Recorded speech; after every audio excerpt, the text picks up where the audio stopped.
You're not going to drink that much, are you? The small vial in Lieutenant Grant's hand was not just any liquid. It was a Class 5 biological hazard, a toxin so deadly that even the slightest exposure would cause an alien's organs to liquefy within minutes. The other scientists, a mixed assembly of various alien species, huddled together, their wide eyes fixed on the human. Ralph Kahn's voice faltered, and his skin turned pale with fear. Do you have any idea what that is? Grant smirked, his hands steady as he swirled the glowing purple liquid. What is this? He asked casually, as if the vial contained nothing more dangerous than water. Put that down, he said, his voice cracking under the pressure. Do you have any idea what that is? He pointed at the container, his long, thin fingers shaking. Every alien in the room was tense, waiting for Grant to take the warning seriously. However, since Grant was human and, more significantly, from Earth, he wasn't exactly known for adhering to the rules when it came to danger. The scientists present had heard about humans' ability to survive, but this was something completely different. Grant replied, taking a last look at the vial, "It's not like I'm going to blow up." Ralph seemed on the verge of fainting, but it's more than simply exploding. You're dealing with Zithro. Do you not realize that your skin will melt off your bones, your heart will burst, and your whole nervous system will shut down in a matter of seconds? Grant shrugged, and it sounded to me like a Tuesday. A little snicker escaped from the rear of the room, and heads turned to face it. It was made by one of the human assistants who was standing close to Grant, and for a brief minute, the tension was released. Human, we have researched your biochemistry, and although it is remarkable, ZXIN is the universal killer of all carbon-based living forms. It does not discriminate. Ralph muttered, his big blue eyes blinking with terror. A couple of the scientists yelled in their original languages as the room exploded in commotion as Grant brought the bottle to eye level and tilted his head as though examining the contents more thoroughly. There's only one way to know, right? Others, whose panicked instincts overrode their scientific interest, rushed for the exit. Without moving, Ron was only able to murmur, No, with a gentle snap. Grant uncorked the vial, and the harsh, bitter fragrance that filled the air quickly caused several of the aliens to squirt. Without hesitation, he lifted the bottle to his lips and gulped it down, and there was an instantaneous stillness. In the instant that followed, the humans stood, all eyes were fixed on Grant, anticipating the inevitable. His eyes were still closed as if he was enjoying the taste, but after a while he opened them, blinked a few times, and used the back of his hand to wipe his lips. Not bad, he muttered, smiling somewhat bitterly, even though the room had been dead calm before. Ron's mouth fell open, and the few remaining aliens seemed to be frozen in place, unable to process what they had just seen.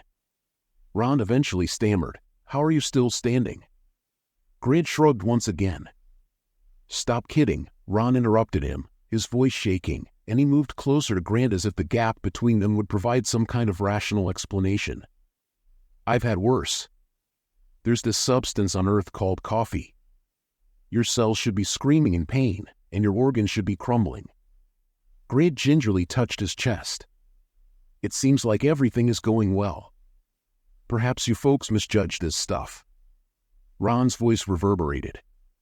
He went to the closest monitor and hastily entered instructions to bring up Grant's vitals, hollow with astonishment. "Your heart rate is high, but your brain activity is steady and shows no symptoms of cellular, what are you made of, decay?" The aliens in the room started whispering to one another in unsteady, low tones. Grant recorded snippets of their discussions, which violates logic and makes this impossible. Grant just stood there with his hands on his hips, waiting nonchalantly, but Rolina was nearly hyperventilating as he examined the data and repeatedly conducted scans in an attempt to uncover any indication of deterioration. "Well, that's a compliment if I've ever heard one," Ralph murmured. Grant laughed. "Though it doesn't make logic," Ron's gaze flashed over the screen. His words seemed to be tinged with amazement and horror. "How can you be so composed? Do you know what may have happened? Zithroxin breaks down proteins in a manner that only you can survive." Grant looked about at the trembling scientists, some of whom were still retreated as if they thought he would die any second. "I suppose that humans are just constructed a bit differently," Ronald said again, his face pallid. "No, you're something else entirely." Ron's hands trembled as the figures changed in real time as one of the displays suddenly flashed with fresh data. This Grant raised an eyebrow, saying, "This is beyond extraordinary. Your immune system is adapting and absorbing the poison. No other animal we've researched has ever done anything like that." "What does it mean?" "This poison isn't poison at all. In fact, it might even make you stronger," Rand answered slowly, as if every syllable held the weight of a planet's worth of misunderstanding. Grant cocked his head in curiosity. "Well, that's a nice bonus." With his thoughts racing, Rolina took a wobbly step back. "If you and your species can survive this, what else could you possibly endure?" "Now that's a fun question, isn't it?" Grant's smile grew. The other aliens watched in silence, their eyes full of disbelief as the humans stood perfectly unharmed after consuming the most deadly substance in the known galaxy. Their internal conflicts had no end. They knew that this was just the beginning of something stronger. Ron whispered, looking at the statistics as if it may make a greater correction on its own. Even though they were afraid, the other scientists couldn't help but approach in order to examine the impossible readings. Lieutenant Grant was stunned by a particularly courageous extraterrestrial, a small, silver-skinned creature with a dozen twitching eyeballs. What else have humanity managed to survive? Other than this little drink, Grant laughed and leaned against a neighboring table, wiping his hands on his suit. His laid-back manner further confused the aliens. "You people are aware of radiation, right?" Obviously, radiation is a fatal force to the majority of carbon-based life. "Are you saying that humans not only withstand radiation?" Grant nodded in response, saying, "Yes, sometimes we get exposed by accident, but we're still kicking. We utilize it for medicine and power." Grant said that we don't simply go into a reactor core for fun, but little amounts of radiation are what really cause Ron's face to quiver as if processing this information. Long-term exposure, well, we deal with that. He smiled once again, seeing the increasing uneasiness in the audience in comparison to some of the horrors we've seen. The silver-skinned aliens aren't that horrible. 12 eyes enlarged simultaneously, yet this goes against every biological principle known to science. Radiation damages cellular structures irreversibly. There were a few whispers among the scientists, who were obviously struggling with the idea that if humans could withstand radiation in Zixon, what else could they survive? "You're implying that your species has evolved to withstand numerous environmental threats that would be lethal to any other living form." Grant shrugged. "Depends on how much you get." Royne said slowly, as if putting it into words might help him understand reality more or less. "Earth's not exactly the safe EST," Grant retorted. "Positioned between natural calamities and predator diseases. Sincerely, it's amazing that we've come this far." Ron scowled and indicated a nearby panel, adding, "If what you're saying is true, we need to run further tests. We must get a greater understanding of how your biology functions." Grant rubbed his chin as he considered doing further tests. "Well, what specifically were you thinking of?" Khan glanced at the other scientists, who were equally divided between pure terror and scientific interest. "This poison is deadly to every species we've seen, yet you drank it, and your body is treating it as a small annoyance that requires more research. I want to know how your immune system functions." Grant's laughter sounded like, "Do you want me to volunteer to be a lab rat?" Ron paused, then nodded in a way that said, "Yes," but he trailed off, nearly losing himself in the idea that this might alter everything.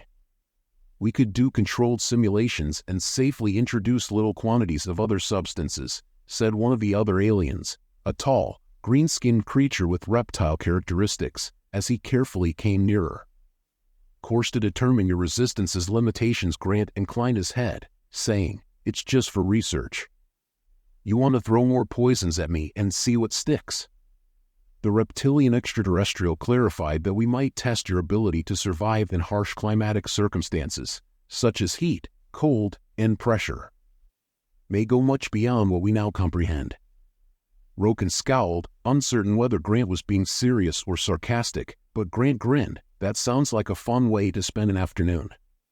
Would you agree to this, Grant?" The aliens looked at one another, their minds obviously racing with possibilities, and for a moment it seemed as if they had forgotten. I shrugged. I don't see why not, as long as we're keeping things reasonable, and I don't mind pushing some boundaries. In addition, I'm curious as to where we stack up, since you guys have all these records of alien species being destroyed by a single substance or environment. Their fear is replaced with an unadulterated scientific curiosity, and the matter is resolved. With caution, Ron remarked, we'll start by doing a number of controlled experiments. The information we collect may be priceless. An assistant with black, glassy skin, one of the younger aliens, hesitantly said, what if there are limits? What if we discover something that is incompatible with human survival? As he set up the preliminary test, Grant folded his arms and leaned back slightly, smiling. Well, there's only one way to find out, isn't there? He said, and the assistant's eyes widened, but no one objected. There was an unspoken understanding in the room that the humans had already defied expectations, and now they were eager to see just how far that defiance went. We'll start small, he muttered almost to himself, start with incremental increases in toxicity and exposure levels. We need to measure your body's responses carefully, see how it adapts. As the preparations went on, Grant's eyes strayed to the various alien faces surrounding him. They were no longer just staring at him in horror. Instead, they were showing wonder, fascination, and perhaps even a hint of envy because, despite their advanced knowledge, they couldn't drink poison and laugh about it. That was just the beginning. The chamber was set up with alien technology, each device designed to push the boundaries of Grant's physiology. The scientists bustled around with cautious EXC excitement, recalibrating instruments and checking their readouts. While still nervous, the other aliens now had a single objective, to test how far a human might go. Rolina stood at the control panel, his face a mask of resolve. Grant flashed a thumbs up while lounging in a big chair in the middle of the room. Don't be too harsh with me, people. I'll be ready when you are. Khan paused for a second before pressing a button, and as the first test started, a carefully regulated emission of a gaseous substance known to suffocate most animals in seconds, a faint hum filled the room. Are you certain this will be safe? As safe as we can manage, the glassy-skinned assistant muttered to Rolina. The gas hissed as it was pumped into the chamber, swirling around Grant, and the air became thick and heavy. For any other species, this would be a slow, agonizing death, but Grant remained unfazed, taking deep breaths as though nothing had changed. After a few moments, he tapped his chest, and the aliens stared, their disbelief palpable. If Lieutenant Grant's physiology truly adapts, Rallin muttered, eyes fixed on the readings. Ron glanced at the screens, verifying what they could hardly believe. Although Grant's oxygen levels were a little lower, his body was adjusting by increasing the dose at a remarkable rate. They increased the intensity, filling the room with a dense fog of poisons and agents, a deadly concoction that was intended to overwhelm any known respiratory system, and Ron commanded, his voice tense with expectation. Inside the room, the aliens stared in startled silence, some muttering to one another, but their gazes never left Grant. When Grant coughed at last, he murmured, "Okay, that one tickled a little," grinning, but his vitals stayed steady even as the concoction became stronger. When Ron started the second process, his fingers shook. This time, the test was about temperature, so he turned on the environmental controls and plunged the chamber into deadly cold. The air immediately crystallized. Frost slithering down the walls, Grant merely shivered and rubbed his hands together. He wasn't immune to the cold, but his body was surviving far better than it should have, and his core temperature was stabilizing. I know this because Grant said over the intercom that it felt like the time I was trapped in the Alaskan wilderness for a week without polar bears. The temperature dropped further, reaching sub-zero levels that would freeze most species solid in minutes.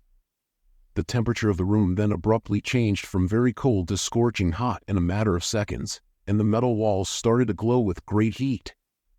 The reptilian scientist was astounded, but Grant did nothing more than unfasten his collar and wipe his forehead. "This place feels like a sauna," he said, smiling. Ron turned to the scientists and asked, "Do you see his body?" It's not just surviving, it's thriving from every test we put him through. One of the aliens said, "This defies every rule we thought we understood," as his body changes, seemingly morphing before our own eyes. Grant continued to relax in the very hot room and said, "You guys are really beginning to boost my ego here. What comes next?" Though they had tried almost every poison, environmental component, and stressor they could think of, Grant was still standing, but there was one more test that even he was unsure about, so Ron paused as he looked at the results. "It's not something we have ever tested on a living being, not even in simulation," Ron said in an uncharacteristically quiet tone. "It's too dangerous." Grant arched an eyebrow, "And now you're asking me what it is." "A beam of high-energy radiation." Ron described his face.